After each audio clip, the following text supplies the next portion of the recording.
Smita Sabharwal madam గురించి నిన్న మొన్న ఏవేవో వార్తలు వినిపించినాయి. ఆమె సెంట్రల్ కు పోతుంది, తెలంగాణను ఇడిచిపెడుతుంది అనుకుంటే మస్తు వచ్చినాయి. ఇక చూడు రిగిడున్న మేడం ఎవరో గుర్తుపెట్టిరా? సీతక్క మంత్రిగా బాధ్యతలు తీసుకుంటుంటే సడన్ గా స్మితా సబర్వాల్ మేడం దర్శనం ఇచ్చింది. నిన్న మొన్న ఒక్కటే మొత్తుకున్నారు కదా, స్మితా మేడం కనబడతలేదు, కొత్త సీఎం రేవంత్ రెడ్డిని కలుస్తలేదు, అసలు ఆమె తెలంగాణలో ఉంటలేదు అని పొద్దుటి నుంచి పొద్దుకే దాకా ఒక్కటే ఊదర కొట్టిరు. ఇక ఆమె కూడా నేనేదో ట్వీట్ చేసి ఆయనతో సెంట్రల్ సర్వీస్ లో పోతుందని హింట్ ఇచ్చింది.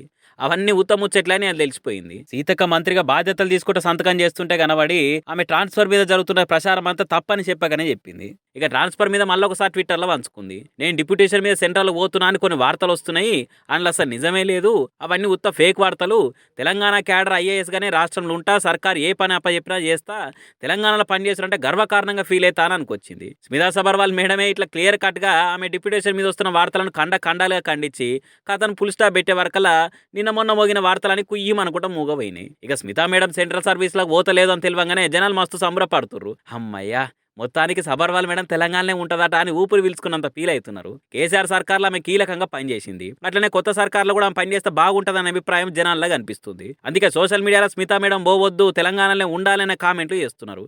జర నిమ్మలం గారి మీ అందరి మొక్కులు నెరవేరి మొత్తానికి మేడం అయితే ఎక్కడికి పోతలేదట.